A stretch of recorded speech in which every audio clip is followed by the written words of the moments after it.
And that's how she became my ex-wife. Number Holy 2. Crap. Yeah. You went through a lot, man. You went through a lot.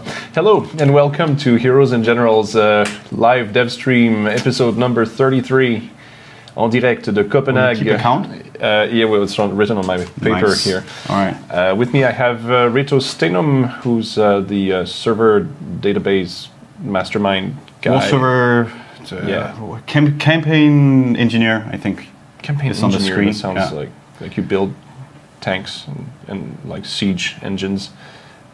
But also server things. I do that too, yeah. That's in my spare time. So, today, you were expecting Red Bjarne with me, the game director. He is unfortunately sick, so we will not be having the QA session this week. We are very sorry about that. We'll try to do it as soon as possible.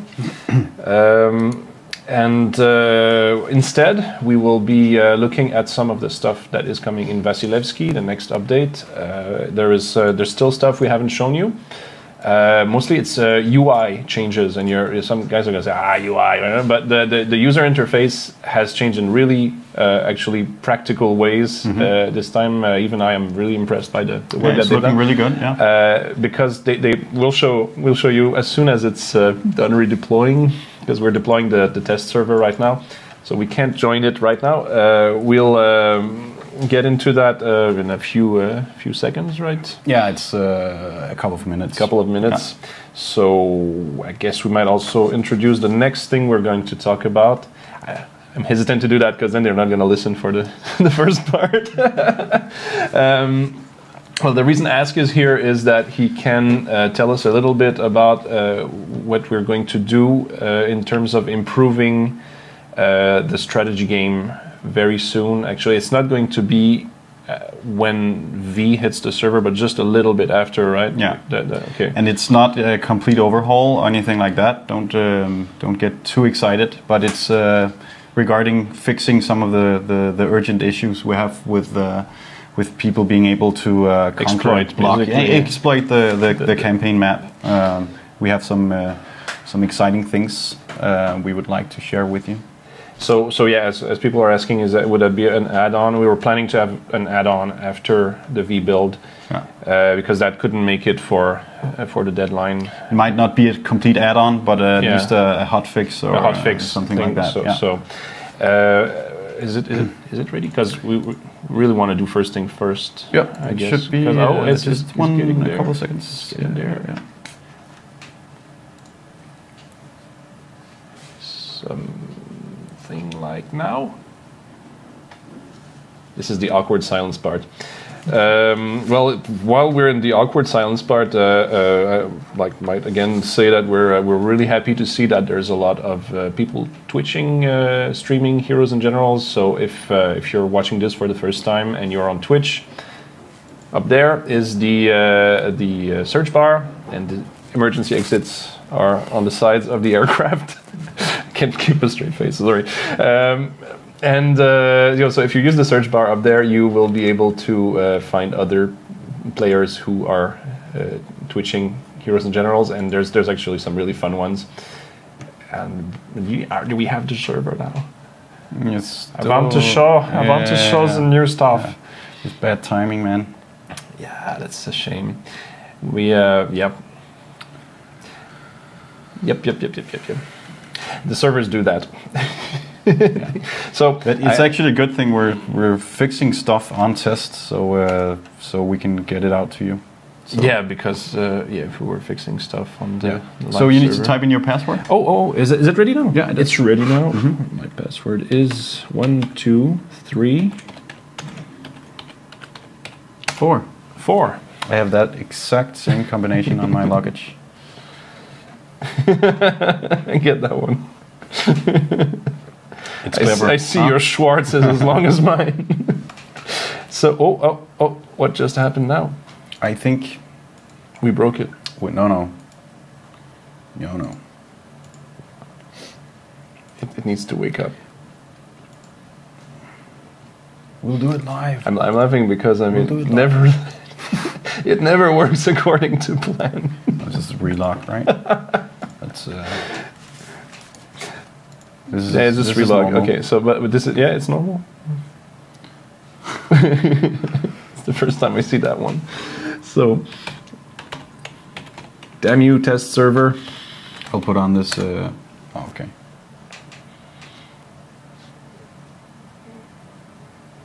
Now we always manage to break something right like Friday afternoon. But the thing is that we can't like just paralyze the test server because we're going There you to go live and show stuff. So sometimes at the last minute there's Holy things. fuck. Yeah. Okay. So that's probably awesome. Well, we're Right. ready now. Cool. Awesome. So we can show it now. So, and maybe full screen it so that it's like without the menu bar and everything. Is it? I think you might have to go and use the menu. Oh, okay. Yeah, and full screen with. It's probably going to say full screen F11. Where is it? That thing. No, it's the icon. It's the full screen icon. There's a full Zoom. Oh, There zoom to the right. Right, yeah. That. Okay. Voila. So, first thing you might notice in the UI is that there is no more uniform icon on this guy. So if you want to, and there's all these new icons on the up there, and that means that you basically have weapons, vehicles, outfits, assault teams. They're all lined up as 4 categories. And we're going to start maybe with the one that's new, outfits. It looks like paint. But the thing is that, Stop. Oh yeah. Okay. Well, there's Splixon giving me some life advice. Okay. I don't think people. His handwriting is awful though. But, No, I don't think people can guess my password based on the. But let's change the character. No. Go back to that one. It's a fun one. All right. I mean, come on, it's Hansi Hinterseher. Yeah, nice. So you have now your shop for uniforms presented in the same way as the other basically shops. So if you get out of there and go and look at weapons, just click one. Just pick one. Yep. So now this is your weapon screen. You notice that we kind of merged the weapons you have and the weapons you can buy are in the same screen. So now you no longer. Oh, people are telling me that yes, my password is in danger. I'm going to change my password. Damn it. All right. So how did that happen though? Because apparently the camera is kind of showing the keyboard. Okay. Well, yeah. We'll put a curtain next time in front of it. So yeah, when you look at the weapons menu, you have now it's divided between different categories, but now you have icons that show you like close combat, and close combat, yeah, rifles, explosives, and various tools. Yeah. And the cool thing with that is that if you go back to weapons that like maybe down there, you can see what you need to unlock a specific weapon. For example, you wanted the car scoped. You need that. You need the bolt action rifle, assault 11th grade. So, and if you click on that, you see your progression. So you see where you're at. You see what you need. If you get out of there, and also you get you can go and get a ribbon boost. Yeah, it's a little bit hidden directly still. from it. I guess, we need to work on that. And then if you want to modify a weapon, then that's the thing though. That this is only to equip them. No, you can. You can also the weapons you have. Sorry, it's still new to me too. So, do you have you don't have a weapon? Oh, let's just change this up. Yeah, just grab one of the rifles. Maybe remove a knife. Yeah, remove a knife. Remove the shovel. Equip a rifle, right? Equip a rifle. And if you want to modify it, click on that. Yeah. And then you see same standardized format. Everything is unified. You have the weapon modifiers divided in categories here. Trigger. So there you go. Internal. And you see what you need to unlock the ones that are missing. And same thing with the customization. You have your different skins, different materials really. Ooh, this one is nice. That's the one that got me to uns. Yeah. Great. It's it's equipped. Cool. So you have that, and you can see also the loadout. you see what you have in your various weapon slots on that screen. Oh, and the other thing that changed, we forgot to mention that one. Do I have a handgun on this character? Scroll down on this one. I just get one. You don't have one. Get one. Get one. And there you go.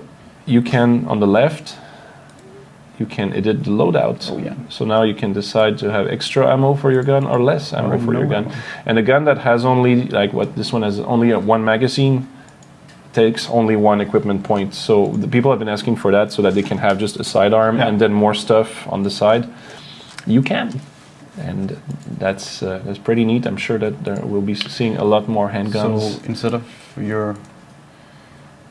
So yeah, you could go, for example... And have a sidearm. Remove maybe the Like that. or rifle sidearm. Yeah. And that's Then a a pretty nice, pretty nice selection you have. Or you could replace it with with You're ready for war. There you go. Nice. Explosives, sidearm, rifle. And the other thing is that if you, I think if you modify one of the weapons, there was this icon. I think when we were looking at it yesterday, we're like, "Oh, what's that icon?" If you modify anything, modify the rifle, for example. Oh yeah. Because I'm sure this guy has Go buy a modification. He can't unlock these, but he can.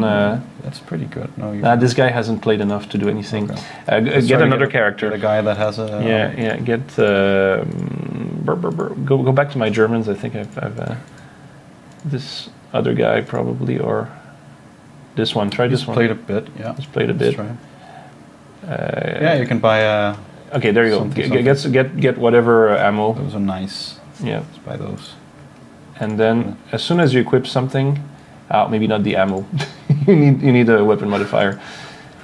Oh really? Yeah. Oh really? And you can't buy well, get another character then. I guess I should have.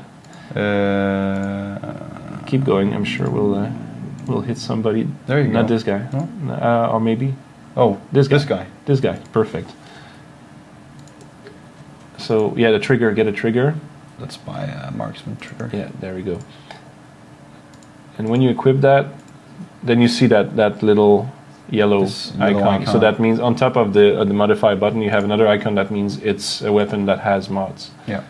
That The has repair screen has changed as well, right? Yeah, So that is really nice too. Yeah. So it's all in one. So if you click first on the repair with credits, whatever, and then you can set it to auto repair, and next time do that with your ammo and upgrades and everything. So you can decide what you're paying to repair each type of modifier.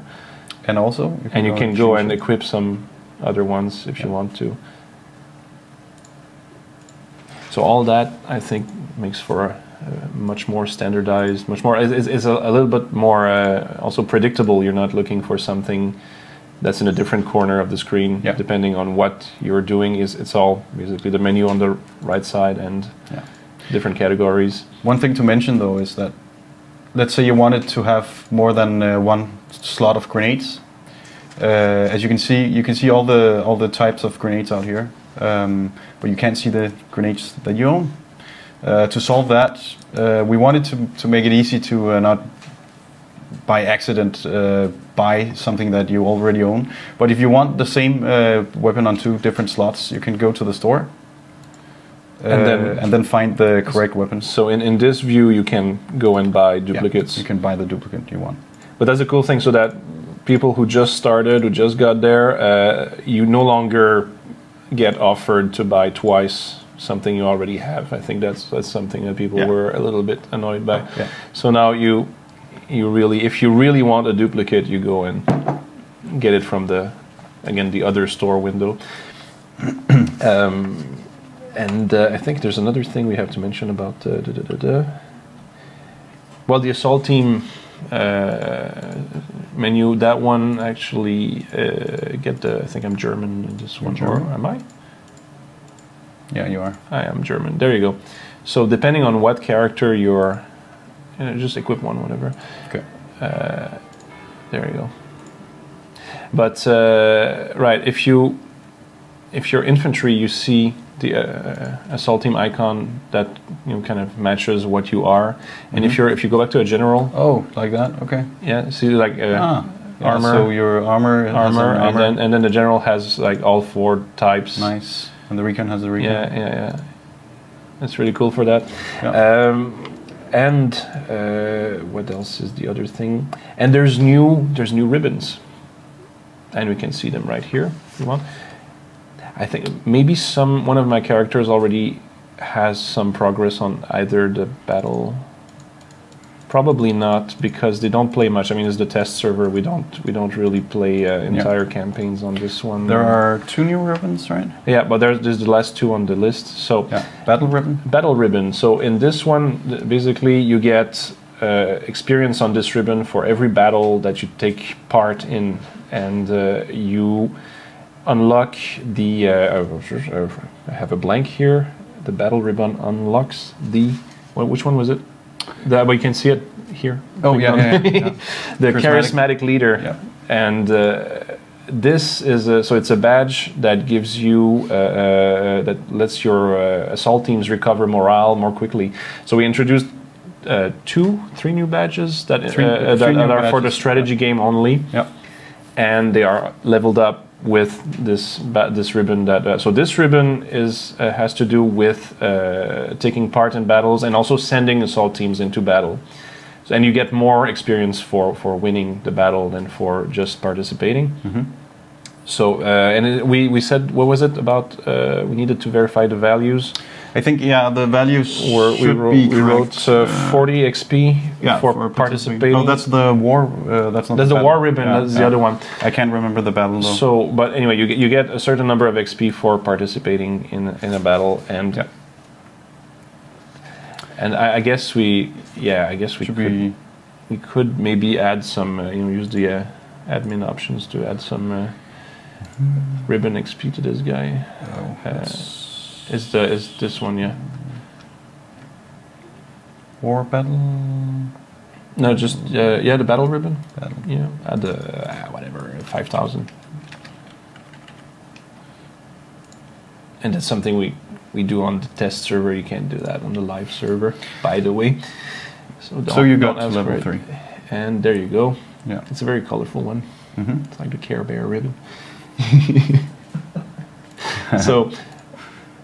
And the war ribbon, I think, is like similar, but that unlocks command points. That one is red. So this one, the war ribbon, is you get experience every time you or your assault team. So that soldier and the assault teams that this soldier is controlling are participating in a war that your faction wins. Yeah. So if you're on the winning side, you get some experience, and we said like 40 for the soldier and 10 per assault team, I think. Yeah, I think so. 40 points per.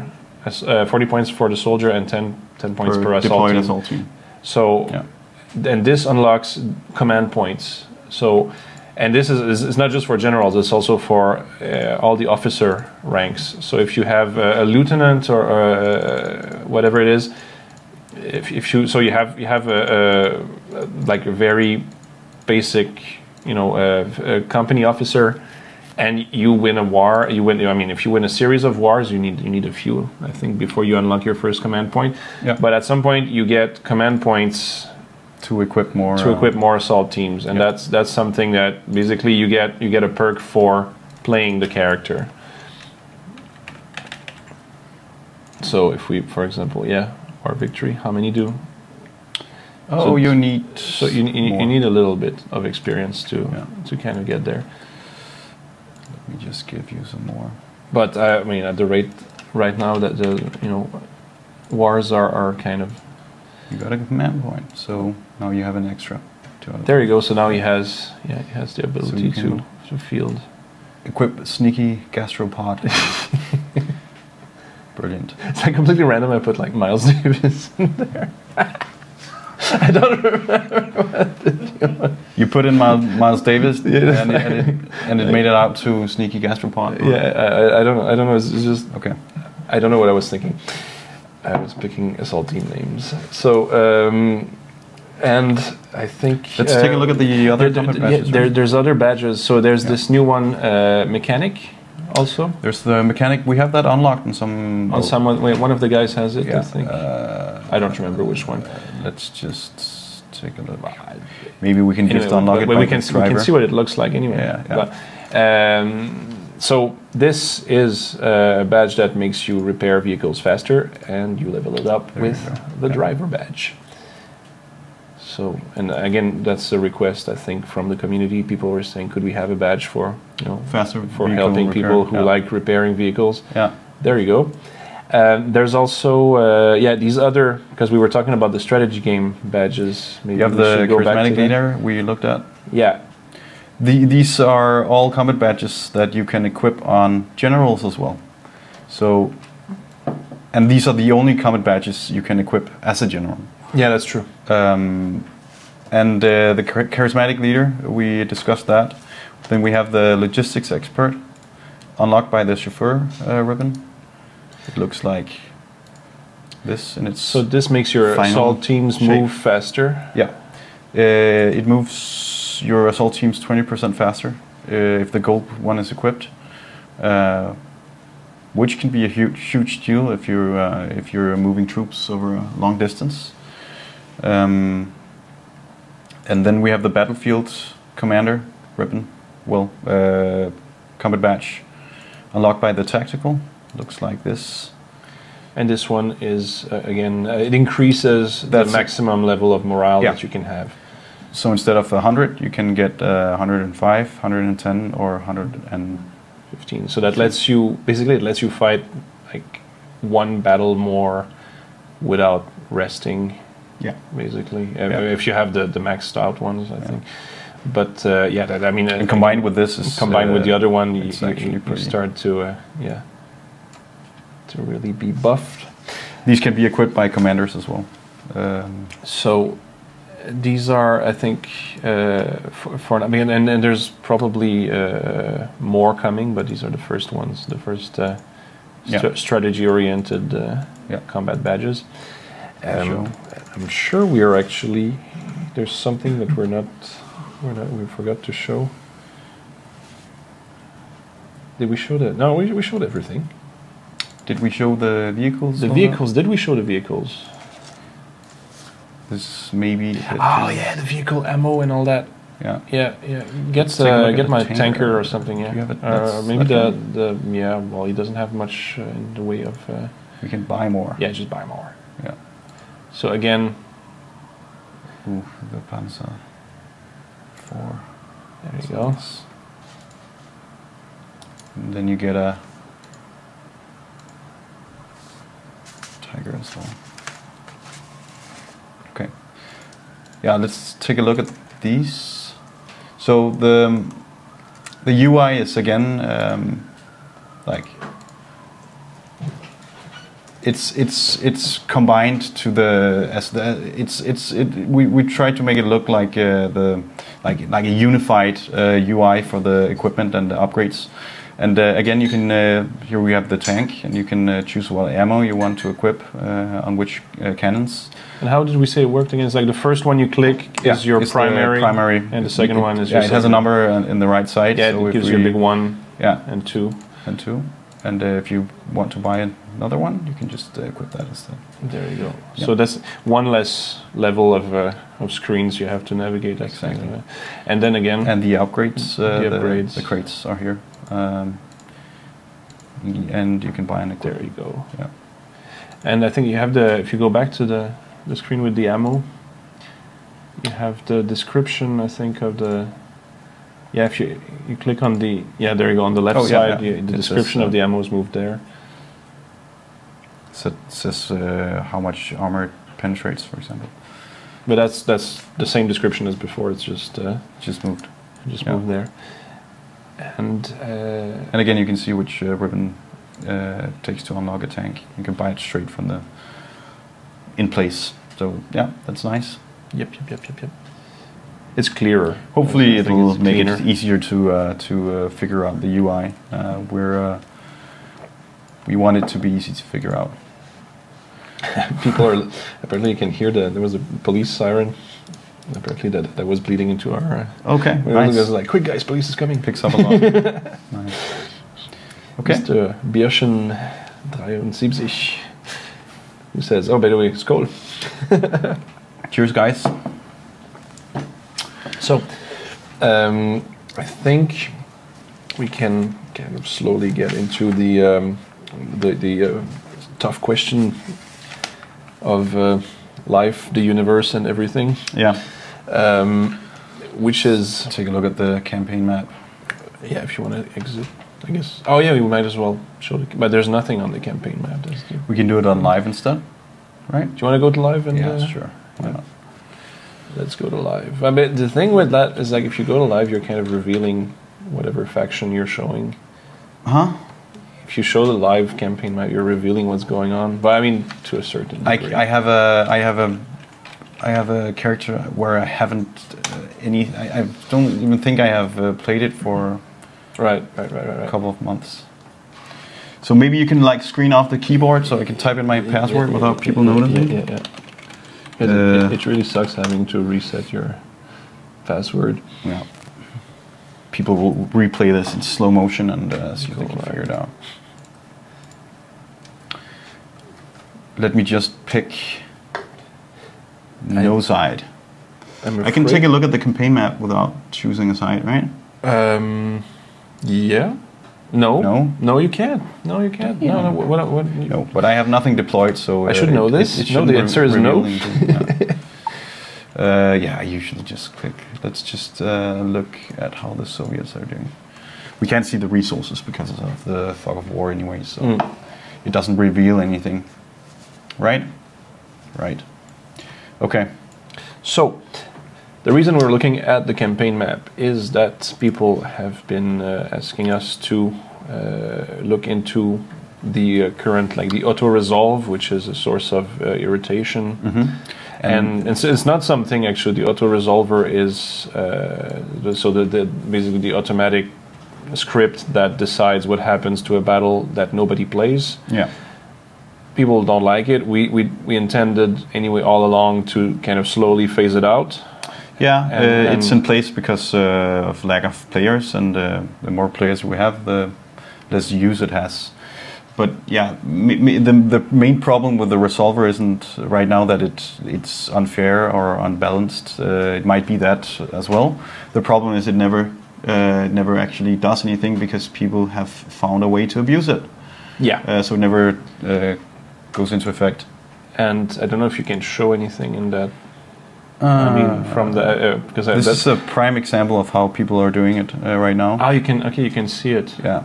There we go. That's a good one. It's Prague, right? Yeah. So basically, on the the US side, you have only paratroopers. Yeah. And on the German side, they have everything else. Yeah. And basically, nobody is playing the mission. And the problem is that this is pretty much unplayable. It would be playable for a few people, but it wouldn't be very fun. At least not for not for the attackers and not for the defenders either.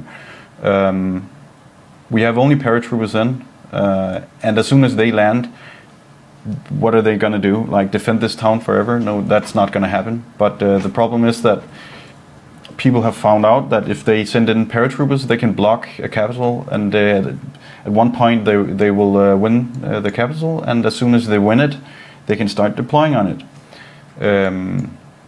So that's a problem. And the fact is that basically this should not be something that is profitable or that is kind of more. How can I say, effective than going in and playing the battle. No. It should always be more effective to play a battle than to just let it happen, or let it not happen in this case, let it not resolve. Yeah, and one of the problems with the paratroopers is that right now you can send them, for example, to a city that has no use of you, that you have no use of, but that basically blocks the enemy from moving through it. And by not playing the mission, you're effectively blocking the city forever. And that's basically there's no strategy happening. It's just I'm sending stuff there. Yeah. You can't do anything. Nothing happens until eventually the cycle is complete and actually one of the reasons why paratroopers are able to jump behind enemy lines. I mean, that was what we intended. Like we want paratroopers to be able to do missions behind the enemy lines, but the idea was that it would be cool to go and take a city from the enemy by playing the battle. Yeah. But what people have realized is that why should I play the mission? The result will be the same in the end, right? Yeah. They have this idea, I'm going to send my paratroopers to the other end of the map, well, as far as I can, in an area where I can't even hope to defend. Yeah. And I'm not even going to play the mission. I'm just going to waste everybody's time, basically. Yeah. And that's not something we want to reward. Yeah. So how do we take steps towards like gradually getting rid of that? That's the question, right? Yeah. One of the problems right now is that if you send in paratroopers, for example, then you can have an unplayable mission. Well, it's playable if enough people joined, but people don't. And the reason why people don't join usually is because they find it boring, or they see a purpose of not playing it as the most effective strategy. But as soon as you enter the lobby, we block the resolver so it doesn't run, and you can do that endlessly. So you can basically just keep blocking a city by not playing the mission. But I guess we should explain that the problem right now is that if somebody says, okay, I'm in the lobby, I'm queuing for this mission, and then the lobby basically starts waiting for new players to join, and then I go, oh no, I changed my mind, I'm getting out. Yeah. So then that resets the timer. And we wait 30 minutes for the resolver to kick in. But if people do that after 29 minutes, we reset the timer, and it again is unplayable for 30 minutes. Well, it's not unplayable, it's unresolvable for 30 minutes. And what we want to do is, I can bring up my sweet flow chart. Yeah. We want to take the resolver out of the equation. It was made to simulate how you play the action game by killing off resources.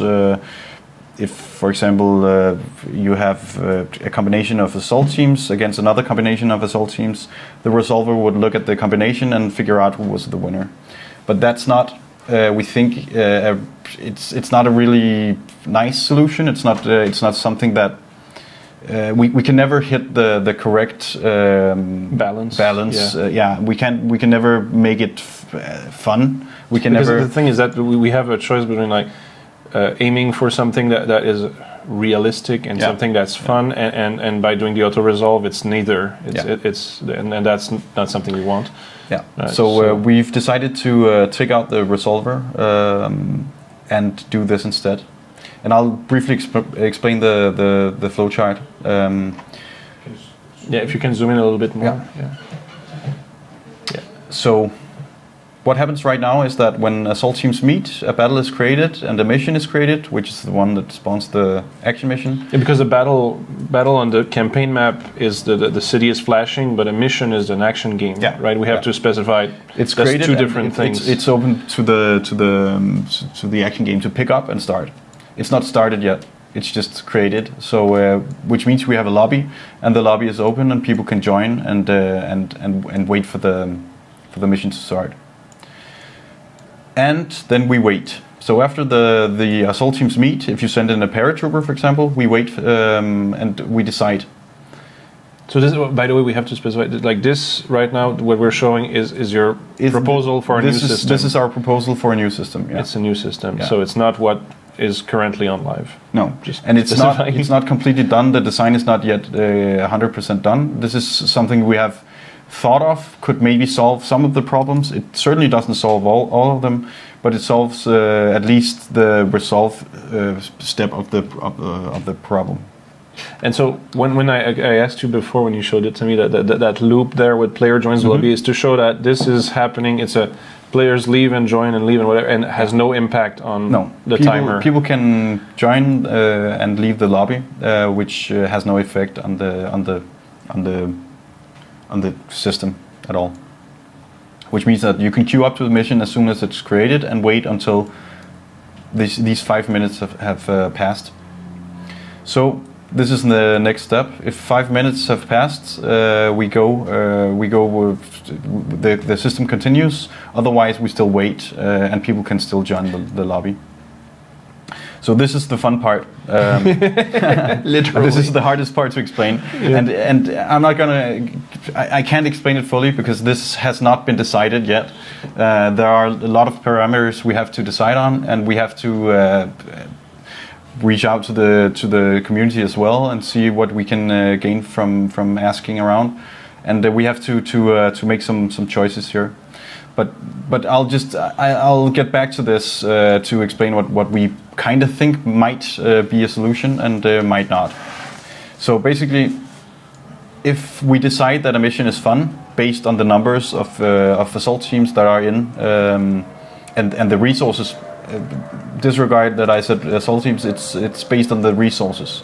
If we decide that the resources present make the mission fun, then we set the mission to startable. If the mission is startable, then we check if enough players have joined the lobby to start the mission. We do that today as well. We don't start a game with one player. And if it's startable, if it has enough players, then we start the mission. So it can start as soon as 5 minutes. Yeah. As soon as 5 minutes have elapsed, then we can start the mission and people can play it. So 5 minutes is the minimum waiting time to start a mission. So is a mission fun? I'll get back to that. Yeah, let's get back to that. Okay. But okay, so we have the mystery fun mission, factor. Yeah, if the mission isn't fun, then we wait until the mission is fun, basically. If an assault team joins the battle, we ask, is the mission fun? No, it's not fun. Have 5 minutes passed again? No, then we wait. So basically this is a waiting loop. It's another 5 minutes? Yeah, it's another 5 minutes. These numbers, 5 minutes, can be n minutes instead. It could be 7 minutes for the first wait and 2 minutes in the last. It's not decided yet, but it could be 5 minutes. So something that can be fine-tuned. Yeah. So basically, if the mission is still not fun, then we ask if we wait the 5 minutes, and the assault teams can join the battle. So basically, when we look at the strategy game, if you send in a recon unit to a town that has all the stuff that's needed for the mission to be fun, then your recon unit alone isn't enough to make the mission playable. It might be a different number of recon units. Maybe you could send in a lot of recon units, and that might still not be fun. But we'll get back to the fun parameter. So, if I understand, on your flowchart, if we go back to the flowchart, every time an assault team joins, the question is asked again: is this fun enough? Yeah. So that would be the new system would be. You keep adding assault teams, and the action game won't start until it's fun. Yeah. But it will be checking every time. What do I have now? Is this fun enough? So the initial 5 minutes. Then every time an assault team joins, we test if the mission is fun. If it's still not fun, 5 minutes have passed again. Then we delete the mission. We delete the battle, and then we auto retreat the assault teams that make the battle not fun, unless you're the defender. Which means that if you send in a ton of units that make the mission fun as the attacker, but the defender has only got, for example, that lonely recon team. Yeah. So, for example, if you're a defender and you have something that people will never want to play. You have a handful of recons, and the enemy is sending infantry, planes, paratroopers. Mm-hmm. You lose, right? The defender loses, yeah. You lose because, anyway, people would not have played it, and it would have been auto-resolved. Yeah.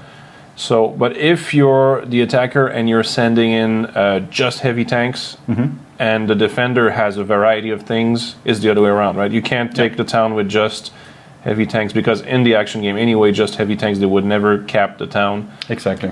Tanks are they're good for cracking the defenses, but they're really not that great. They need foot units to really go through and capture the town. So the rules are for deciding which units retreat, and this is the important part. Instead of killing off the resources and undeploying, we decided to use the retreat mechanism instead. So if you're on the defending side, for example, a lot of units attack, and your side has been deemed not fun or not playable, then instead of being killed off, you retreat to the nearest friendly town, and you lose morale, and you lose some of your units, but you're not killed off, at least. So this will hopefully make it more. Well, maybe not more balanced, but more fair for the generals that are offline and has a unit just standing there. So instead of fighting to their death, they're fleeing instead. They lose morale, of course. So, of course, like if you get pushed back several times, eventually you get knocked out. Exactly. But in terms of what happens to a paratrooper unit that you send just to block. If they attack and they're behind enemy lines and they get defeated by this mechanic because nobody played the game, they're not just retreating to the next town and creating an attack. We have a rule in place that says if you're attacking behind enemy lines, if I'm the Germans and I attack the U.S. position here, and all the surrounding towns are owned by U.S. I would, if I were to lose, then instead or if I were to retreat, instead of retreating, I would. Okay, never mind. I would lose my units because I have nowhere to retreat. Basically, I'm caught behind enemy lines, so I'm. Because you need to retreat to a friendly town. You're being killed off, and there's nothing you can do about it. But actually, there's a question from Kyrie626 saying basically, if the mission is fun but nobody joins it, what happens? If the mission is fun for both sides, I guess, for example. That's undecided as of yet. But preferably, we would penalize the side that doesn't join, but that would also mean that the underpopulated side would be penalized. So that might not work. We need to discuss this. And in a perfect world, all missions would be played because they would be fun. They wouldn't otherwise start if they weren't. So everyone would win because basically mission is fun. Maybe you lose, maybe you win, but at least it's played and it's decided in a fair way instead of having the resolver or something else decide. But yeah, there are a couple of ways we can solve this. We haven't decided, and we would like the community feedback. We'll be I guess like at some point opening a forum thread about that. Yeah. Not right now though, because we still, I think, also need to set down some basic principles for that thing. To get back to the is a mission fun? There are some parameters we can look at. For example, is a mission fun if it's only paratroopers who are defending, airborne paratroopers who are defending? Well, it might be fun to play, but the chances are it would suck because you wouldn't be able to be on the ground, and as soon as you die, you would be in air instead. So that would be one way to decide that if you're defending and you only have air units, for example, paratroopers and planes, then you probably we could probably say that would not be fun to play. So that would be one way to look at it. So ground units, you would need ground units as a defender. What about if you only attack with heavy armor as an attacker? Maybe that would work, but probably wouldn't though, because you would need, for example, you need to get out and cap. You need to get out and cap, and depending on what units the enemy have, that might not be the best solution. But so we would preferably have infantry units. I think, I mean, in our metrics, when we've been measuring the action games, all the ones that are rated high have infantry, have like people, and I mean, we see that trend that people who played war missions, they for example, if you join the matchmaker in the campaign map, in the war, experienced players will join the matchmaker as infantry. and then see whatever whatever else is yeah. in the mission once they joined in as infantry. They go, oh, I have tanks. Okay, I'm going to take that. Yeah. But they're not going to go like, I want to be a tanker at all costs, because they want to first find a mission that they know they can win. Yeah. And so they go for infantry. So we're and maybe switch when needed, right? Yeah. So as a starting point, a fun mission should have some foot units. So the basic rule we've made from this like right now that we want to like test out and see if it flies with the community and also with the QA is that we need at least half. Well, if we split it up and see if instead of looking at how many assault teams and how many resources, if we instead say if a battle is between two factions, then we have 18 versus 18 players. So 18 players on one side. How many spawn tickets do you need as an infantry guy for one player? Well, that could be an arbitrary number would be 10. So if we need to have 18 players in a match, we would need 10 times that infantry characters. And infantry assault team, the large ones, they have 90. So 2 infantry assault teams would make up one battle. At least one playable battle for 18 players, so that would be enough in this current solution we have. Not saying this is going to be the final numbers, but that would be one way to look at it. So that's the way that I think maybe the first version of it might look like that, and then we'll adjust. So, for example, if we say you need half of the attacking units to be either infantry or paratroopers, so that would be 9 players with 10 spawn tickets for infantry, and maybe 5 per player for the paratroopers. That might be one way to look at it. And the rest, we still need spawn tickets for the rest of the 9 players, but that might be combined with recons, tankers and planes. So if we lay out the ground rule is you need infantry in some form, and you need half of the players to be able to spawn as a infantry or a paratrooper for the whole duration of the match. Then the rest is just fun filament, and that's going to be because whatever's present. And then again, the whole idea of that is that we'd rather have a mission that people will join and play than something that stays as an open lobby that nobody joins and just stays there forever. That's like the worst case scenario, because a lobby that nobody joins should not be there. It should just go away. So that's the main. Because people are confused. I see on the chat here. I was reading a little bit. I was not ignoring you, but I was reading the chat, and people are kind of wondering, like, well, what kind of solution is that? It sounds like a strategy nightmare. It's like we're trying to actually get it into a way that it makes sense. That it might be hard to explain, and we're still figuring out how to do that. But it certainly means that you as a general will not be able to just blindly send in small assault teams to a city and expect the outcome to be that you can play the match.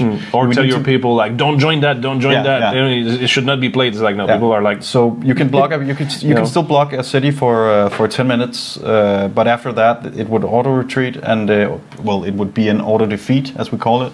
And you would retreat, and the mission will close down, and you would not be able to block anymore. But you won't. You will. I mean, that's the thing, is that you'll be able to block later with other troops, but that will cost you more. It's not for free anymore. No. Because I mean, currently what you do, you send your paratroopers, you don't play them. You keep coming in, getting out of the lobby, and it doesn't cost you anything, and you waste everybody's time. You couldn't do that anymore. You would pay for it. You would pay war funds to and your assault team would be lost. You would need a new one to replace it. If you want to keep coming back and just gaining time like that. Because I mean, to a certain degree, it should still be possible to send paratroopers and disrupt a supply line. That's always been the idea, is that paratroopers can go in and like, oh no, you can't come here. I'm here.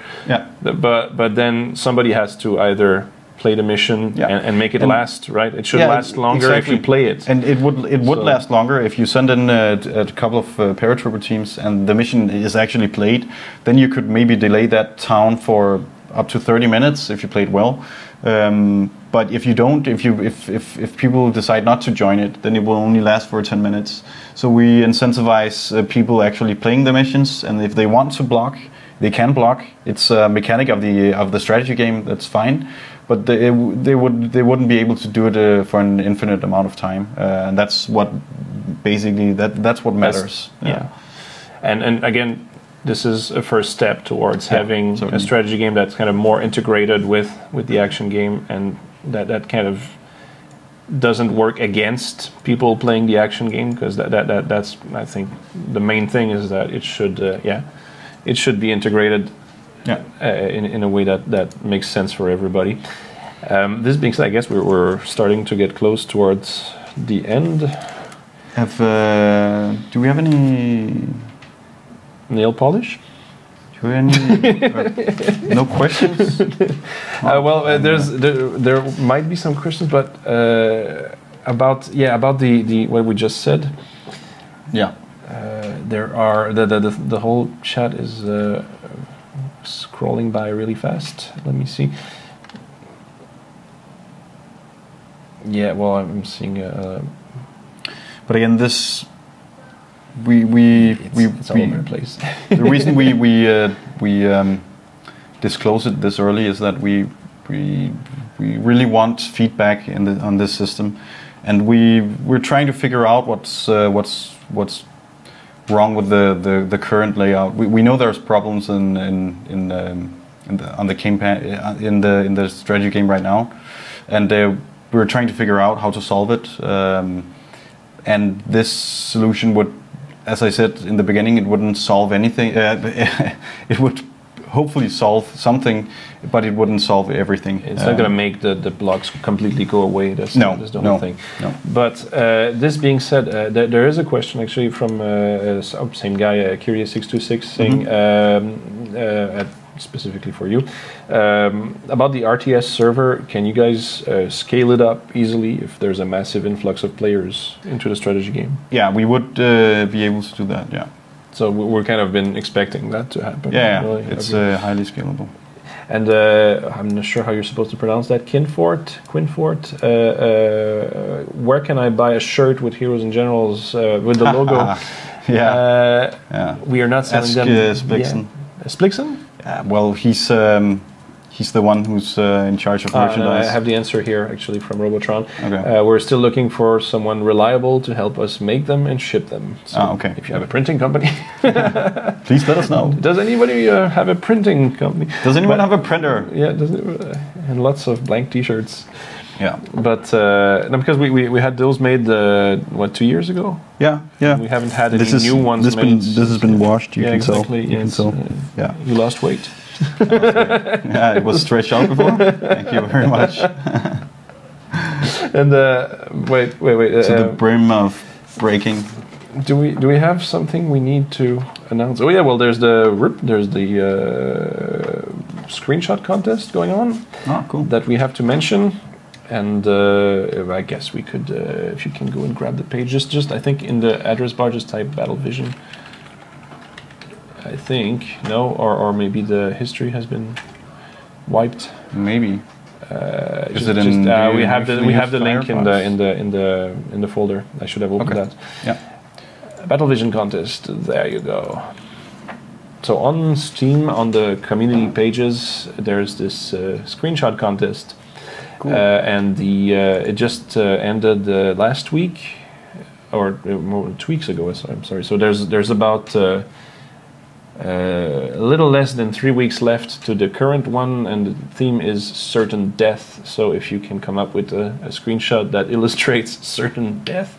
Oh yeah, this one was nice. Yeah. You showed this one. I didn't see the video yet where they explained how they did it. Yeah, they did a making of. I saw that. It was highly entertaining. I should watch that. Just didn't have time yet. There's lots of stuff that we need to catch up on. I got another question for you, actually. Well, yeah, one thing at a time. This screenshot contest, 3 winners get 2,000 gold each. Cool. And this is organized by one of our faithful community members, Westwick. So you can submit your screenshots on Steam at that page, Battle Vision Screenshot Contest. Another question, actually, Tango Echo 88, about the repair badge. You said that it unlocks. It is unlocked by my driver ribbon. What about tankers that don't use cars? Actually, can we answer that question? Where is the mechanic badge? Mechanic. Yeah, mechanic. Where did it go? Oh, this is live. It's not there yet. No. Well, I mean, but it's unlocked by the driver. By the driver. That's only. It's right now. It's really if you're an infantry guy and you do that. But you can drive civilian vehicles. But we might, make it more flexible later. Yeah. That's so that's something where, I mean, we're always listening to that kind of stuff. Like, what if I wanted to? It's actually a good point. It's actually a good point. So that we'll keep that in mind. But otherwise, get driving those civilian vehicles. Go for it. Get out of your tank. Can I borrow your Jeep, bikes please? Unlock the driver? The bikes count, I think. Bikes count? I think. I'm not sure. I'm not sure. Okay. We should check that. Yeah. This being said, I think we should wrap it up. So today we have been talking about the changes to the user interface in the Vasilevsky update that is coming very, very soon. And we kind of took a first stab at trying to explain how we intend to fix everything in the strategy game. And make the strategy game more, basically more fun to play for everybody. So we went into that tough question of the para blocking. So we'll be putting this video, if you just walked in or missed the beginning, we'll be putting this on YouTube and on Twitch. You can watch it later. And of course, you're welcome to follow us on Twitch and on Facebook and on Twitter. Please do. And on Mars. And we will be coming back not next week, because this is one thing with Denmark. When I came to this country, I realized that they like to put all their holidays in the same month, so that the rest of the year they can just work themselves to death. Yeah. And get really tired. And get really tired. So that and so then when May comes, so there's the Constitution Day next Friday. We're not going to be here for Twitch, so somebody else is probably going to be twitching in our stead.